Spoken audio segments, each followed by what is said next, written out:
कल्याणच्या स्मार्ट सिटीच्या गोंधळामध्ये प्रवासी मात्र चिखलामध्ये अडकल्याचं पाहायला मिळतंय। सध्या सर्वत्र मुसळधार पाऊस कोसळतोय, सखल भागामध्ये पाणी देखील साचतंय आणि चिखलाचं साम्राज्य देखील विविध ठिकाणी आता निर्माण झाल्याचं पाहायला मिळतंय।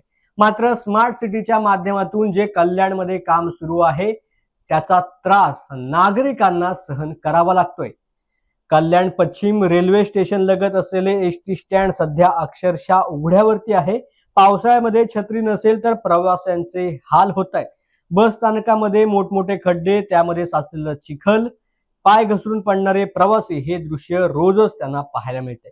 तर दुसरीकडे प्रवाशांच्या म्हणण्यानुसार महिलांसाठी टॉयलेट नाही, उभं राहायला शेड नाही, बस केव्हा येते त्याची माहिती देणारे एक स्पीकर देखील त्या ठिकाणी नाही।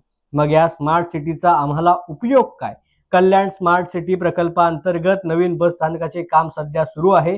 मात्र हे काम पूर्ण होईपर्यंत संबंधित ठेकेदारांना या बस आगारामध्ये तात्पुरती सोय उपलब्ध करून देण्याचे आदेश दिले गेले होते। मात्र या आदेशाकडे सर्रास दुर्लक्ष होत असल्याचं वास्तव हे समोर आलेलं आहे।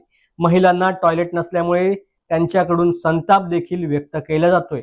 पावसामध्ये चिखलातून त्यांना प्रवाशांना वाट काढत बस पकडावी लागते, त्यामुळे कपडे देखील चिखलाने खराब होत आहेत। अशा अनेक तक्रारी रोज प्रवाशांच्या समोर येत आहेत।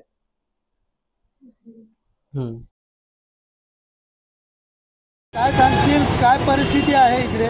इथे खूप चिखल झालेत आणि लेडीज लोकांना पण टॉयलेट बाथरूम नाहीये वॉशरूमसाठी आणि बस पण टाइमावर येत नाही। इथं खूप प्रॉब्लेम होतोय, काहीतरी करायला पाहिजे रस्त्यावरचा। बस पकडताना चिखलामध्ये कपडे घाण होतात किंवा असे पडतात, असे खूप दुर्घटना झाल्यात, लोक पडलेले आहेत। तर असं हे नीट करायला पाहिजे ना, काहीतरी करा ना। हे रस्ते दिसतात गड्डे आहेत ते बरोबर करा, प्लेन करा हे। मग यात्रींना पण काहीतरी बसायला ठेवा इथं।